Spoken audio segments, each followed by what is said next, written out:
Member Gutierrez. Member John. Here. Excellent, thank you. So we're going to start with the study session, but before we do that, we always have a public comment. Anyone that wants to approach us on the study session can approach us now. Okay, seeing none, we go to the study session, which should go between 4 and 6, and then we go to closed session, and then hopefully by 7 we come back to open session. Superintendent? Thank you. Thank you, President Rodriguez, members of the board, ladies and gentlemen. At this time, I'm going to turn it over to our CBO, who will then in turn hand it over to Ryland Consulting and our consultant that's working with us. But we do want to move down to the floor to begin. Is that your request that we move down? Yes, that is my request. Okay, good. So if there's no objections, then we'll do that.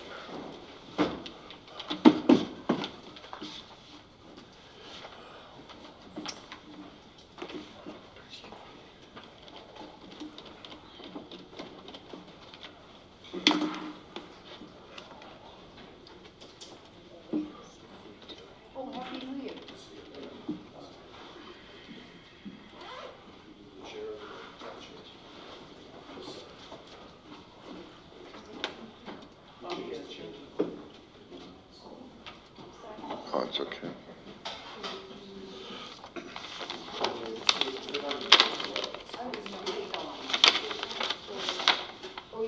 I did.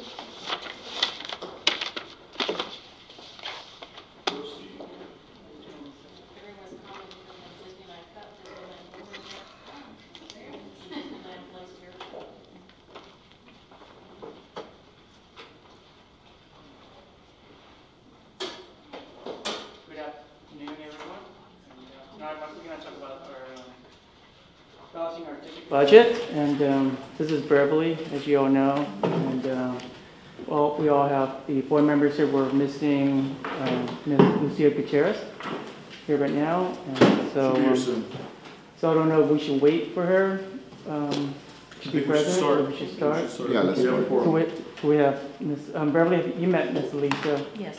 And Mrs. John. Yep. Hi, Beverly. Good to see you again. Right, so we'll start. All right, so we'll start with our presentation right now. With that, I'm going to hand it over to Beverly, and she's going to discuss about our.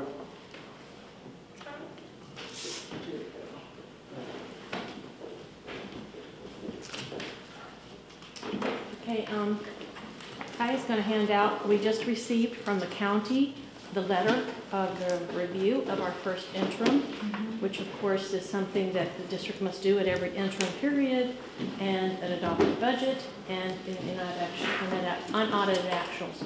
So hand this out and we'll give it out to the public too. Yeah. I wanted to start out by saying some statements ahead of time. A lot of these statements have been brought to you before in forms of the FCMAC, the Fiscal Crisis Management Team, and now you're hearing the same things in the county letter. Newark has been in an enrollment decline the past 8 years. This is not just a thing that's happening now. This year we experienced 168 less than our adopted budget. So the decline is continuing, is expected to continue another year. Along with the actual decline, the revenues have been declining in the district, and that is a problem.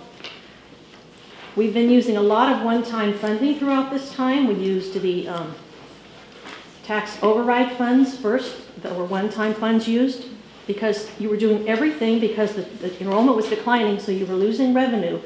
But instead of making the cuts that needed to happen with that decline in revenue, you brought one-time monies in to support it. The tax override first, there was residual monies coming in. Then you had the sale of a site, which you also brought in over that time. All your revenues declining from the enrollment, and you're supplanting, but not supplanting, but bringing one-time money in to replace it. That's one-time money, it doesn't continue. What it means is the district has been in a structural deficit for a while. You have not been able to support your ongoing expenditures. So you're bringing in one-time monies to support it. Basically, that's a structural deficit that needs to be corrected at the time your revenue is down. The district has lost, over the past 5 years, 638 students, including, I'm going to say on top of that, 168 we lost this year from the adopted budget. This is going to cause problems in the coming future. The state did not help you over this time, as they were also giving you, since 2013-14, one-time revenues in your general fund. You didn't even know that was one time, but it was coming in. One year it gave you $231,000, one year it gave you $633,000, the next year it gave you $3,185,000. So the one-time money is coming from the state has been going up and down. There's not going to be any more of that money next year. 17-18, it was over $1 million. This year, 957. So these are things that have not been helping you at all. And all this time, your revenue keeps going down because your enrollment keeps going down. The district has continued to cover with one-time funds. That is a problem because those don't come back for the ongoing expenditures. Each time your revenue goes down, you should be, at that particular time, cutting your expenditures at that point to stay in balance. You have not. This structural deficit is something that FCMAC noted in the district's books. The county has noted in the district books, and you can see it in the review from the county. At the same time that this is happening, our LCFF, the greatest portion of revenue coming from the state, has now flattened. You're not going to get any more increasing LCFF. It's funded at the full funding. The only thing that's going to be in there now is cost of living increases. Those will be in there, but they're not applied how they used to be applied. So it's not as much money as we used to expect. If the district continues to spend as we are, the district on the third year is going to be in a structural problem. You're not going to have money. Now, this is something that was presented to you at the first interim. And remember, when we plan a budget, we don't plan 1 year. We plan 3 years. So you don't just plan for 1 year. You plan for 3 years. You can see, looking at this, that your third year, you're going to have no funding left for an actual reserve. So if you continue doing what you've been doing, it's going to be a problem. So we project this without one-time monies coming in, and that's what we need to happen. Excuse me. Question. I think you have to point it this way. Okay. This way. Oh. Technical difficulties here. Is the podium blocking it? Yeah, just. Okay. So the enrollment, one of the first things I did was look at the books and look and see how our classes are loaded at this district. And one thing that's painfully obvious is that student enrollment per classroom is much lower in Newark than in other districts. Basically, you have a contract that says you can operate higher, but you have been operating with lower class sizes. You can always do that within the contractual limits, and that's one of the things that's done in the budget this year so far. But one of the things the district has done is a very positive thing, is you have let the transitional kindergarten students in earlier than they normally are allowed. That's a very good thing because the transitional kindergartens come in and they get a greater opportunity to be educated because they're there before they're actually funded. This TK increases your enrollment because you start the kids, you're hoping they're going to stay in the district. So that's a very positive thing you have done in this district to make sure kids are coming into the district, because most districts won't let the kid in when they're not of age. Did we ever calculated how much that costs? Because we don't get funding until they turn 5 if they come in if they turn 5 after December 2nd. I don't know how many each came in each year, but we could actually look into that for you. I'd be happy to. But it literally helps you for more kids to come in. Do you have that? I don't have that in a figure, but I can look into that for you. Yeah, I think that we have some of the groundwork in what Larry did. Okay. So, but to me, that's a very positive thing to increase attendance in your district that you've already started, which is a very positive thing. Sarah tracked the request. Yeah. I don't have to write it. One of the things, Okay. what happened this year, literally, I wanted to make sure you understood this. The projected enrollment at the adopted budget is at 5,944. Your actual enrollment came in at 5,779. You had 165 students less. Now remember, you staffed on that projected enrollment to begin with, but that's not what realized. You took a loss of 1.8 million right off the bat before you started this year, and everything was staffed at that 5,944. I remember 141 being the number. Have we lost since then, or is that not the number?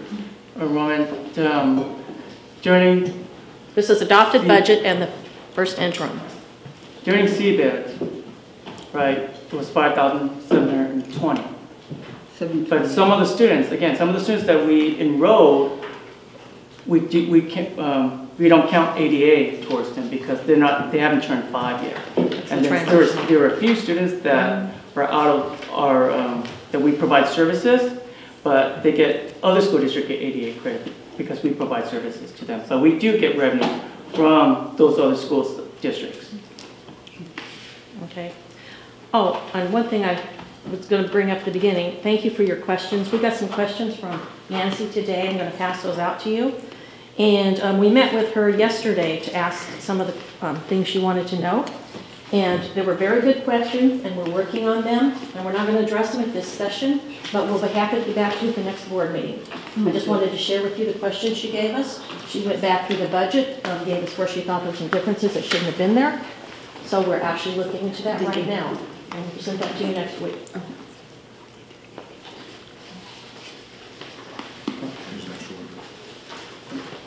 So I thought you really needed to know this district started off with $1.8 million loss. Can I, getting back to Member Thomas's question about the Transitional kindergarten? yeah, I call it pre-K, but the TK. Okay. If you don't accept them early, then potentially you could lose, let's say, out of 100 kids, you lose 20 when they go elsewhere. So even though there might be a loss for the first, until they're 5, you more than make it up, I think. Right? So I'll be glad to look at the figures. It'll be hard to determine how many kids we would have been short if we hadn't. But so although it's important to have a number on what we spent, it's also important to look at the fact that we're up more than what we projected on TK. We also accepted some inter-district TK kids. Right. Presumably kids from neighboring districts who weren't eligible because their program didn't let them come when they turned 5 later.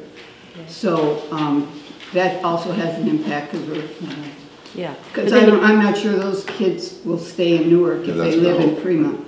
Yeah, but one of the things that most districts have found with the TK, it's been a very exemplary program that has helped districts. More districts are putting TK in and providing the instruction all year. Very few are rejected. In fact, where they might get rejected is where they have over-enrollment. And so they're looking for, this district is accepting because you need the enrollment. I think the most important thing is the earlier you get to a kid, the better they learn, the better their career in education is. So I think that at every district I have worked with and the district I came from, this was an extremely good program for the kids. The teachers talk about in K, the kids are much more aware. They don't have as many learning issues going on, and learning occurs much earlier. Our current class size sticks to contractual guidelines. Once again, this average TK to 3 is 26:1. Our average here was 23:1. In grades 4 through 6, we're 31.1 is the contractual. We're actually operating at 26:1 as an average. Once again, an average. Some classes may be higher, but overall the average is 26. In 7 through 8, 31 once again is the contractual language. Our average was 25:1. 7 through 12, once again, 31 is the contractual language. The average is 25.1. We saw small class sizes at the high school in the district here, and a lot of the losses that occurred in the district for the kids who didn't come were at the high school. That's where we prevalently saw it happening. Here is just some information to know when we go through the budget reductions. These were the average salaries used for certificated teachers in elementary, certificated teachers in secondary, pupil support, and the classified. We have cuts across and proposed, there's proposed reductions here from my firm and me that you can look at, but this will be the average salary we use for reduction, because usually when you actually leave, you're either just leaving if you're retiring or if you're leaving the district. We use an average because it's generally the lower person that goes.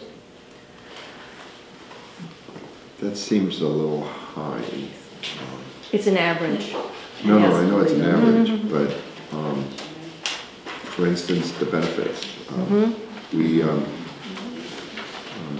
We settled years ago with the teachers union, with the NTA, where we incorporated the increased salary, which is around, I think around $700 a month, into the salary. But other than that, I don't know what other benefits they would have. So some teachers that have been here for like 15 or more years, they're probably making about 100,000, but then you include the benefits, like the CalSTRS, workman's compensation, etc. Then that adds up All to the statutory Right. things. another 20,000. Are these our figures for our teachers? Yes, they are. Yeah. Our Good. averages. Thank you. Yeah. Do we, also, should we, or do we consider all the stipends that we give to our teachers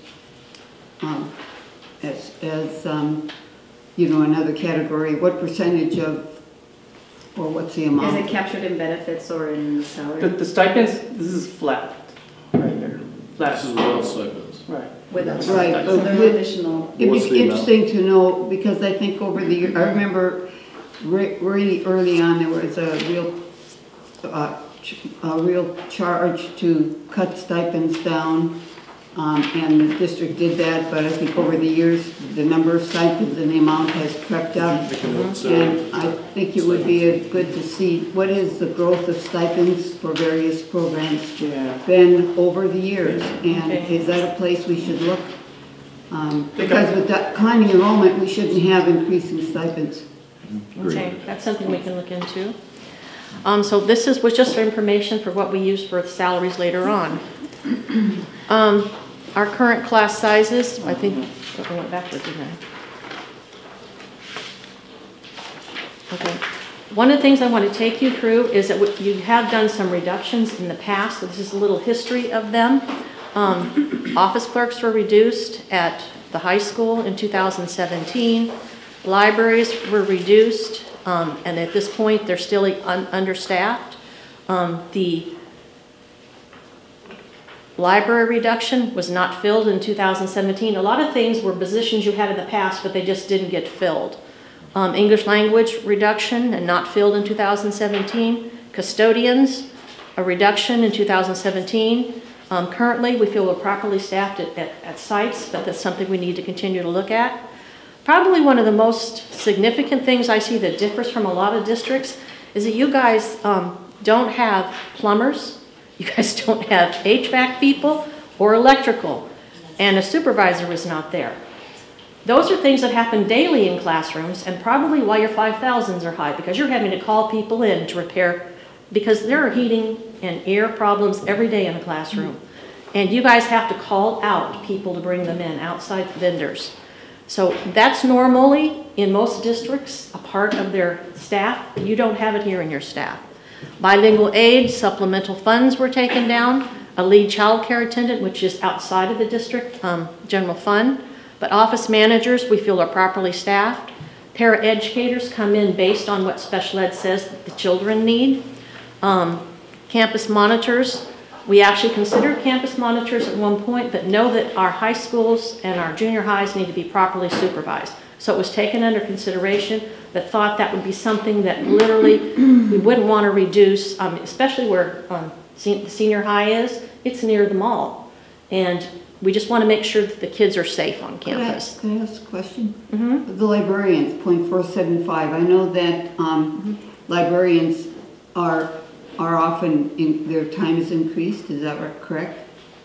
Yeah, on .475, if the site puts some of their funds into it, or if the They can, PT, yeah. if the Yeah. parent group. But that takes them into where they get benefits, and I'm wondering, They would need to pay for How those many- benefits. do they pay for the entire Yes. benefits that When they you wouldn't tell, when you otherwise tell them get? if they're adding, they have to add with all the benefits, so that calculation they get from the business office. If you pick up point 3, you're gonna have to pay the benefits with it. Yeah. Yeah, but it's not the proportionate benefits over the, right, I mean, it should be all the benefits that they wouldn't get at .475, right? Yes.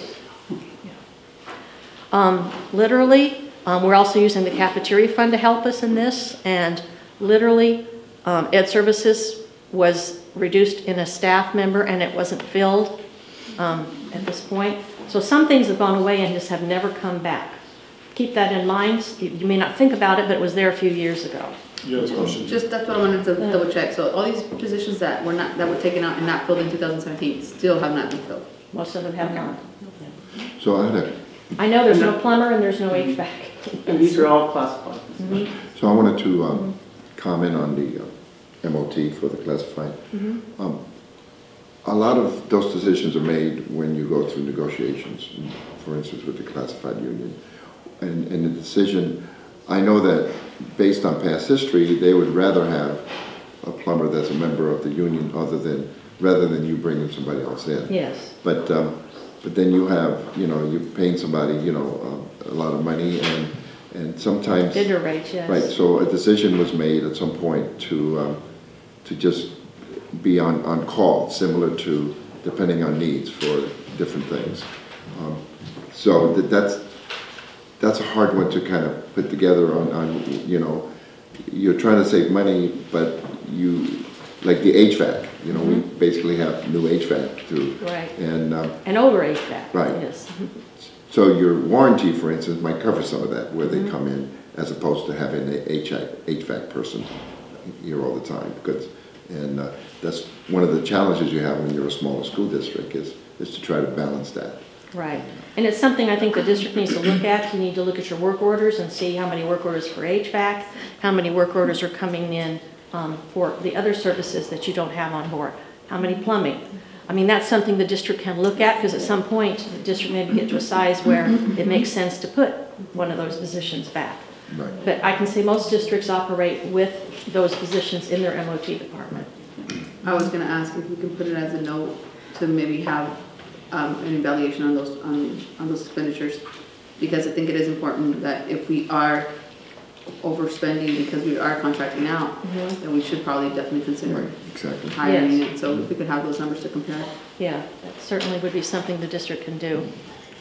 I would also add to that note, let's also look at what it would be competitive salary, because that was a barrier in the past where we might have a plumbing position, but it's in the Bay Area with those qualifications. There's very few that would take it for a lower salary. So. Yeah, I mean, it has to be both sides. It's what's it cost, what's the cost of external versus internal. So it's not just the use of, if you will. Yeah. But anyway. But it often is in a classified person, especially a specialty like a plumber or something, they're independent on their own. One of the reasons they look at school districts, and not necessarily the money, is the benefits that come from it, the health, the retirement. Yeah. I know they will actually look for that. What will be their retirement? How long before they vest? There'll be a number of factors. These are just some other factors that we actually reduced. There was 20% reduction in books and supplies, 300,000, and there's only about $1.5 million in books and supplies. So that was a pretty big reduction back then. That is very huge, so that needs to be considered. These are just some other facts we want to bring up to your attention because they're going on all the time and we probably forget about them.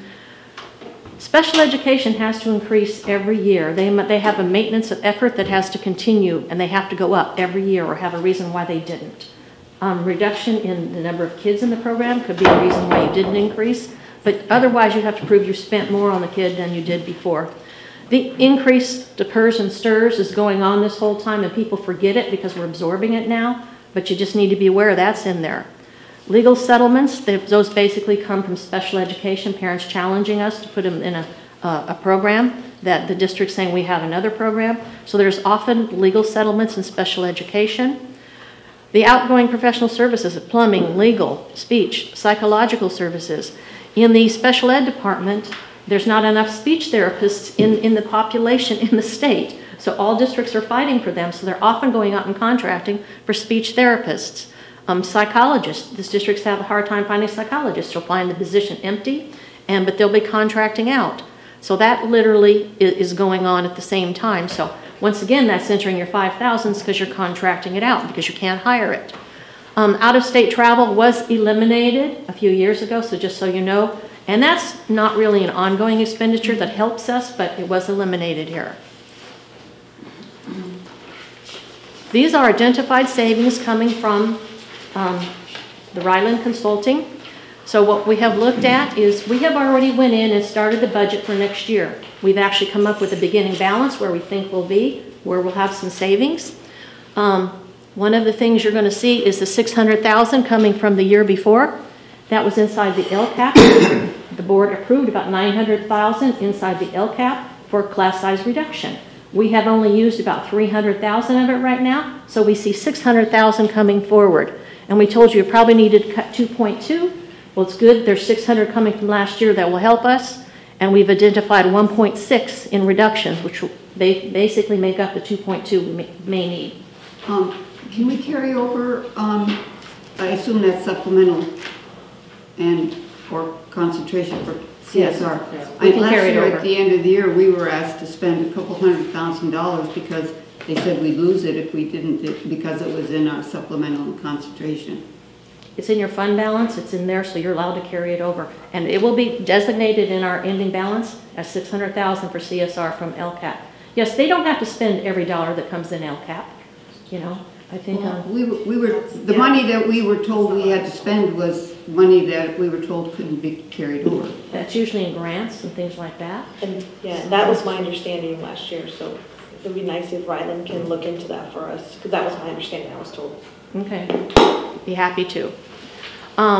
Because a lot of times your LCAP is very aggressive in the programs you want to put in, so you'd be at a real detriment if you had to lose that money at the end. We keep it segregated within LCAP, so it's to be used for CSR. That money is going to carry over to be used for CSR and nothing else. That's what the board approved, and that's where it will stay. Certificated staffing, you look right now, we say about 5 elementary teachers would need to be looked at. And literally, I think Ms. Salinas is actually looking at it right now and working with her team to talk about how she can actually work in the configurations that they have right now. What are the junior high had about 3 sections that were extremely overstaffed, and the high school had 5 sections. That's about 1.3. I just want to clarify, it's not 3 sections, it's 3 FTEs. 3 FTE, I'm sorry, you're right. There's 5 at the elementary, which are teachers, 3 teachers at the junior high, which would be probably 15 sections? 15. And at the high school, it's 25 sections for 5 teachers. Those are the certificated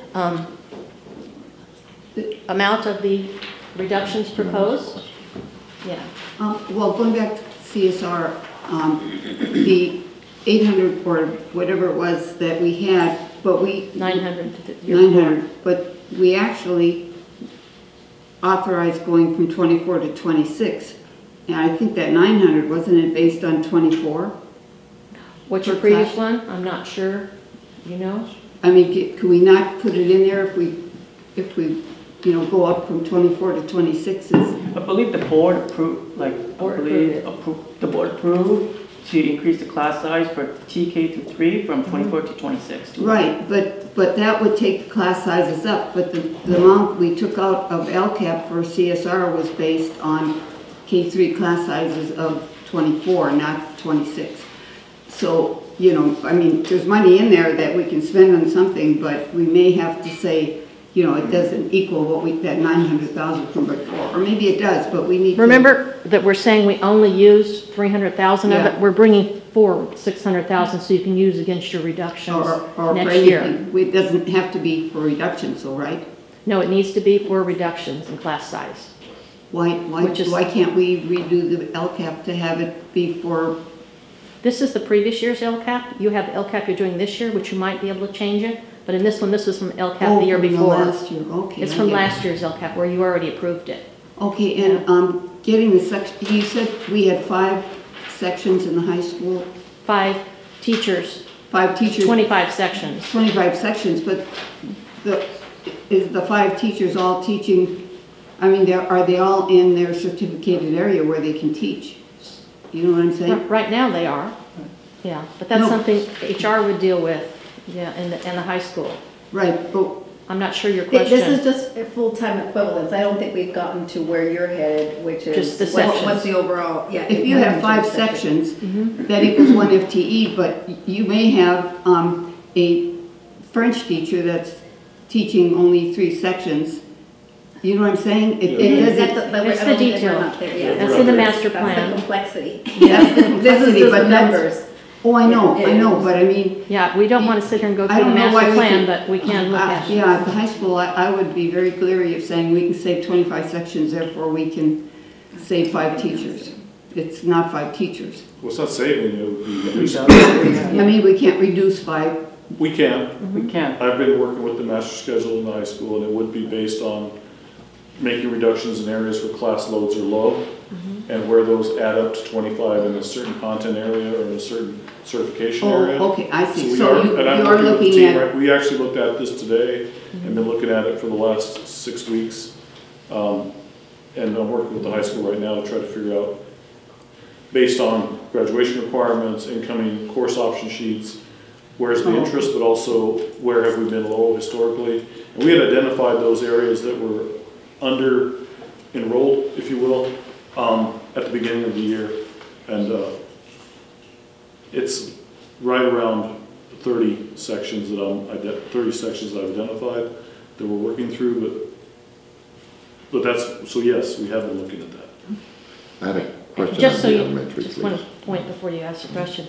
That was where most of our enrollment loss occurred from the adopted budget to the time we opened. So they opened with low class sizes this year. I just had a question on the elementary. Why wouldn't you, or can you break that down into K3 and then the upper grades, as far as the elementary. 5 elementary. So yeah, it's been taken into consideration from TK to 3rd grade, then from 4th grade through 6th grade. Okay, because I think the board really wanted to keep the, with K3, the CSO, keep that, 24 to 26, or, so I don't know if these 5 would come from the upper grades, most of them. I guess the question would be if we take, based on these 5, and correct me if I'm wrong. No, go ahead.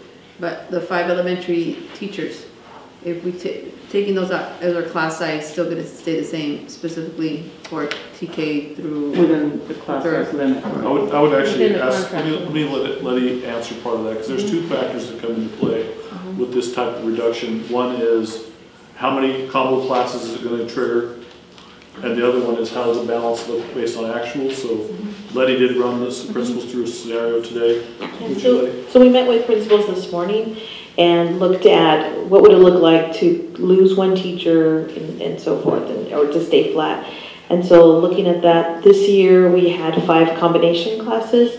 If we were to do the reduction of the 5, at this point it looks like it would go to 7 combination classes, so we would grow by 2 combos, and a combination class is 2 grade levels in the same class. What we also looked at was that in some situations we would have to close or look at the inter-district transfer. So some schools we would just say neighborhood. At this point we could do a waiting list, but for the most part, if you don't live in that attendance area, you can't go to that school, because we want to be able to save seats for the neighborhood, so we would have to put some of those positions in.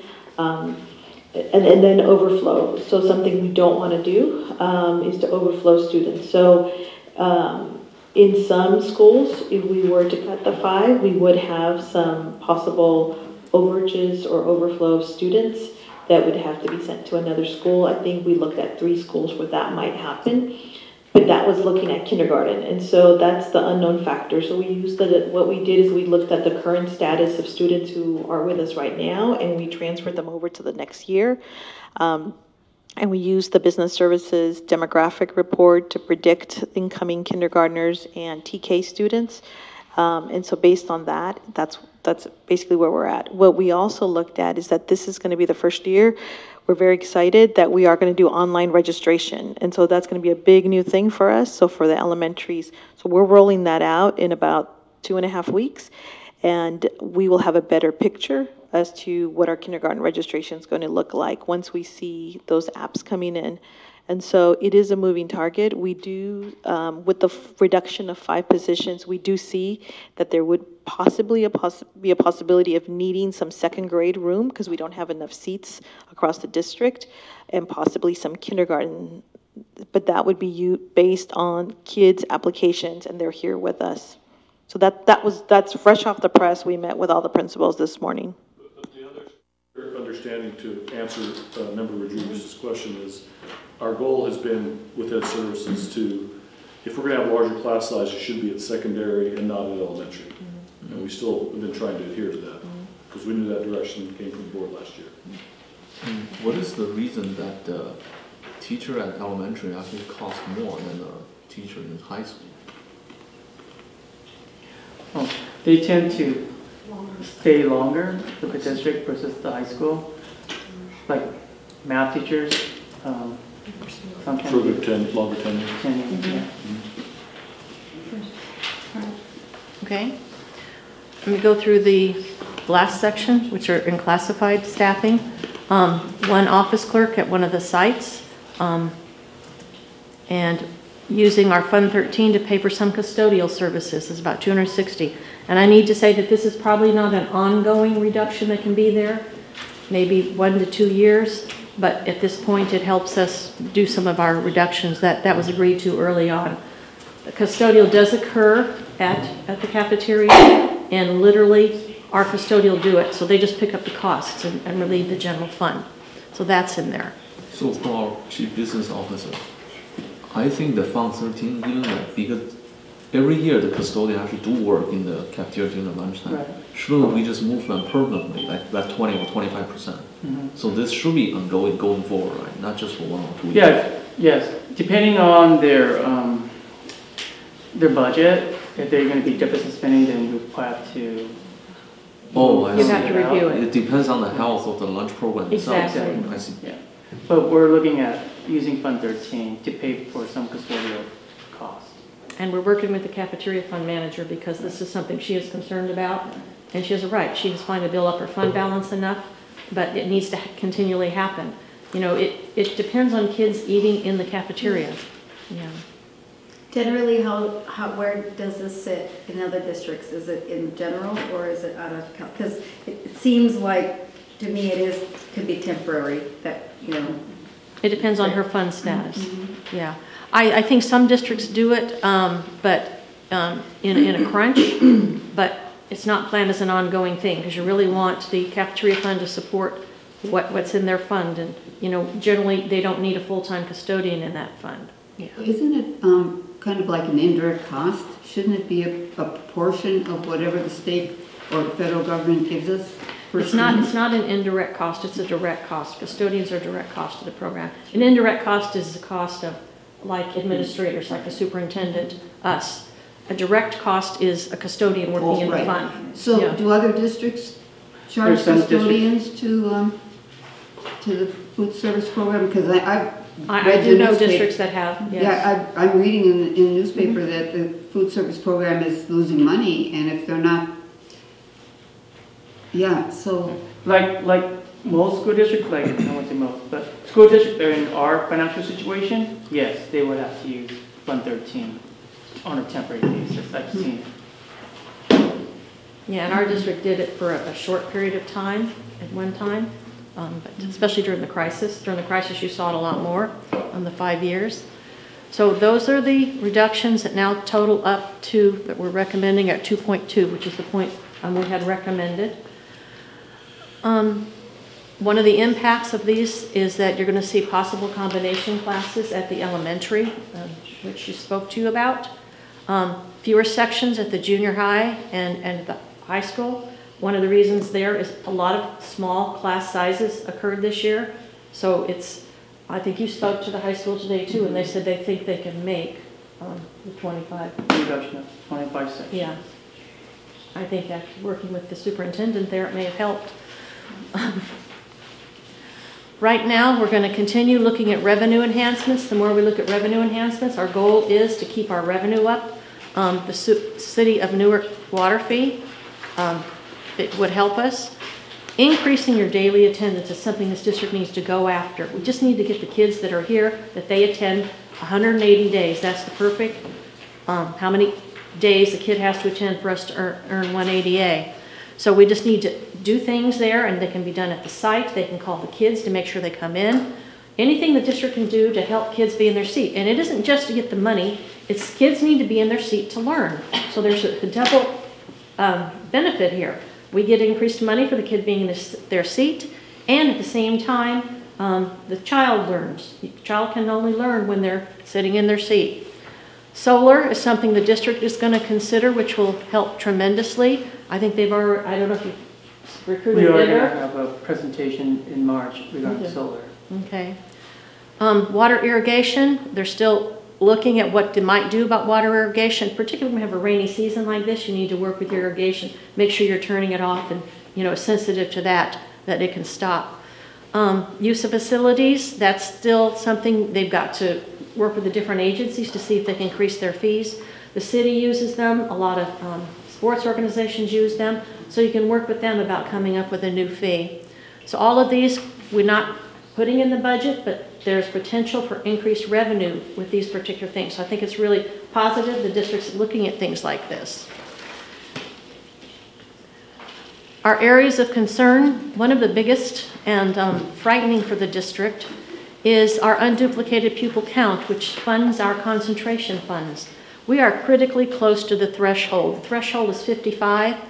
We're at 55.78. If we go any further and decline with the students who earn that money, we potentially lose $293,000 of our concentration money. That's a big chunk we would lose. And so we need to do what we can to make sure the free and reduced continue to apply. So you're going to see a lot of the district making sure those applications are out there. And you tend to have a problem with the secondary students filling it out. They just don't. It's just a thing at high schools. They don't fill it out. They don't want to be known as a free and reduced lunch kid. But you can do things to positively influence them for filling it out because it generally helps the entire district. So we encourage parents to apply. We're going to look at methods that the district can help with that. So we don't want to go below that 55%. Literally, we're just too close right now. So that's an area at the secondary level.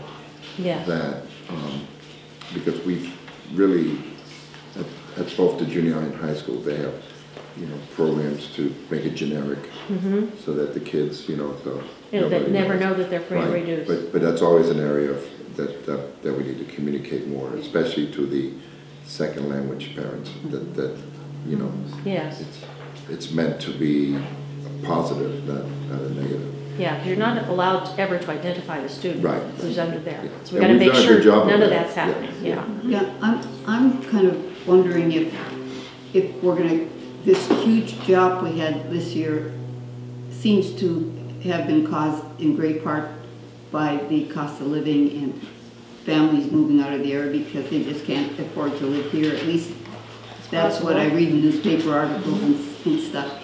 If that were to continue next year, I worry that, and we had more students leaving Graham, I think, and Schilling, I don't know about Schilling, which are schools that have a lot of our low-income students.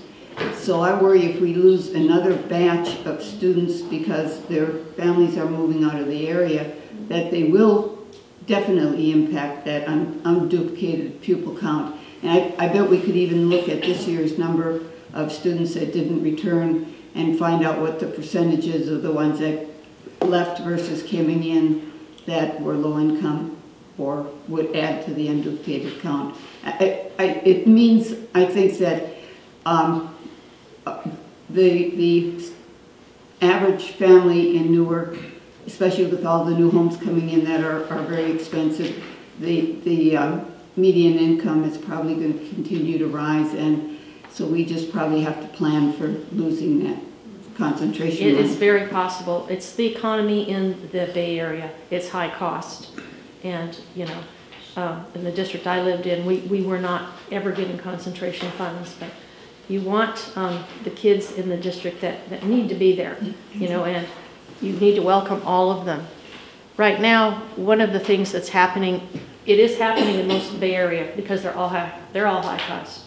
I mean, over in the Tri-Valley where I live, you know, Livermore, Pleasanton, Dublin, all getting high cost. You're getting it over here because you're close to Silicon Valley. So all of us are getting to be more suburban, yes, suburban? Yes. So right now, the LCAP plans could be negatively affected. They'll lose the money out of the LCAP plan.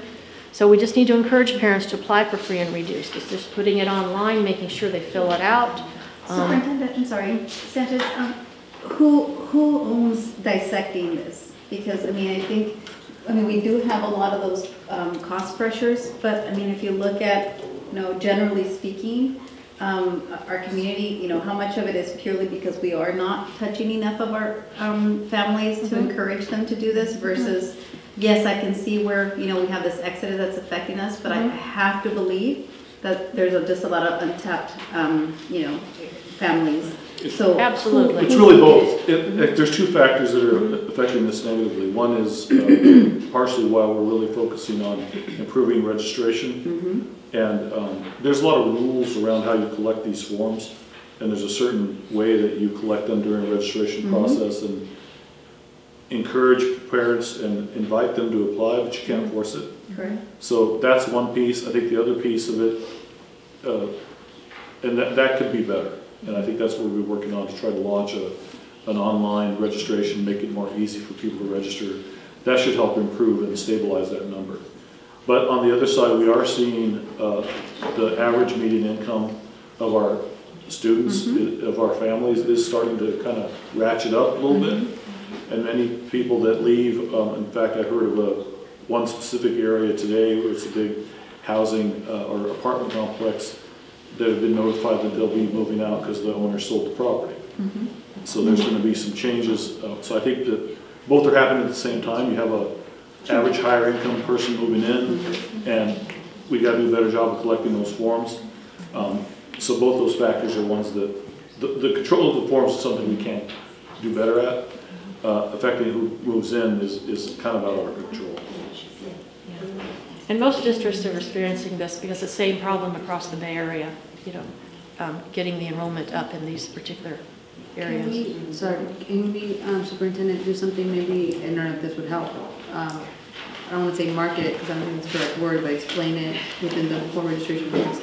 Explain it better to the parents, because what I'm thinking now with online registration, will make it easier. The process itself, sometimes it might skip out on the explanation and the marketing aspect of, hey parents, if you guys have questions, look, this is how this is really going to benefit you. Right. I think part of it is communicating how it benefits, could benefit the student, but also how it benefits the school and the district. And I think some of that too is, it's a large government form and it's not fun to fill out. So, and we can't change the form, and we have no influence in how the form is crafted. So, yeah, we have, and I think part of it's just part of the communication plan. I think more so than the marketing piece of it. And is the online registration process bilingual or just English only? It's in both languages. Yes. And we have more than 2 languages. No, we're only just English, Spanish. Yeah, at this point it's only English, Spanish. The free and reduced price applications come out actually in July, so they come out after the fact, so the government's kind of not our friend in that sense, but that's online, and so we're looking for a plan to do that. There are some regulations that the superintendent said, so for example, not everyone can have access to those, so we're trying to support our principals to really roll out and encourage more families. The good news is that if one application can include all of the students, so So we're trying to encourage our elementary parents to include the high school students and include the secondary kids on the same app. Sorry, quick question. Since it will roll out later on, are students going to get a physical application? No. No, they won't have a physical application, and so, but there will be components. So for example, we'll still have kindergarten roundups. So some elementary schools still do come in to see me because we still need to look at, for example, a birth certificate. We still have to verify some aspects. So we'll be able to catch families there for the free and reduced price application. I think this might be a good point. I was going to recommend we take a 10-minute break. Okay. We did bring in some food that's in the board library for the board. If you guys would like to grab something, and then we can resume in 10 minutes and continue. I know there's a lot to cover, but I also know that many of you have a full day of work. So we do have stuff. That's okay with the board. So if the board's okay with it, then we'll recess for 10 minutes. Please. Thank you.